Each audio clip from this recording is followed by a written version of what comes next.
O'zbekiston Prezidenti Shavkat Mirziyoyev 69 yoshga to'ldi. Bugun O'zbekiston Respublikasi Prezidenti Shavkat Mirziyoyev o'zining 69 yoshini nishonlamoqda. U 1957-yil 24-iyul kuni Jizzax viloyatining Zomin tumanida tavallud topgan. Shavkat Mirziyoyev 2016-yildan buyon mamlakatga rahbarlik qilib kelmoqda.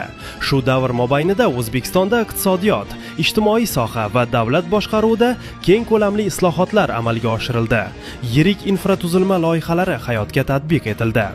Davlatimiz rahbariga mustahkam sog'liq, cheksiz kuch-g'ayrat va vatan ravnaqi yo'lidagi faoliyatida ulkan muvaffaqiyatlar tilaymiz.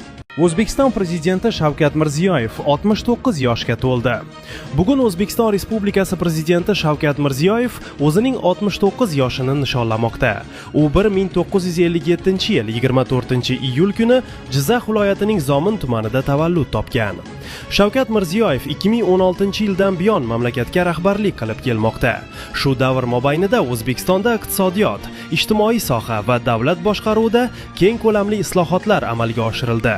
Yirik infratuzilma loyihalari hayotga tatbiq etildi.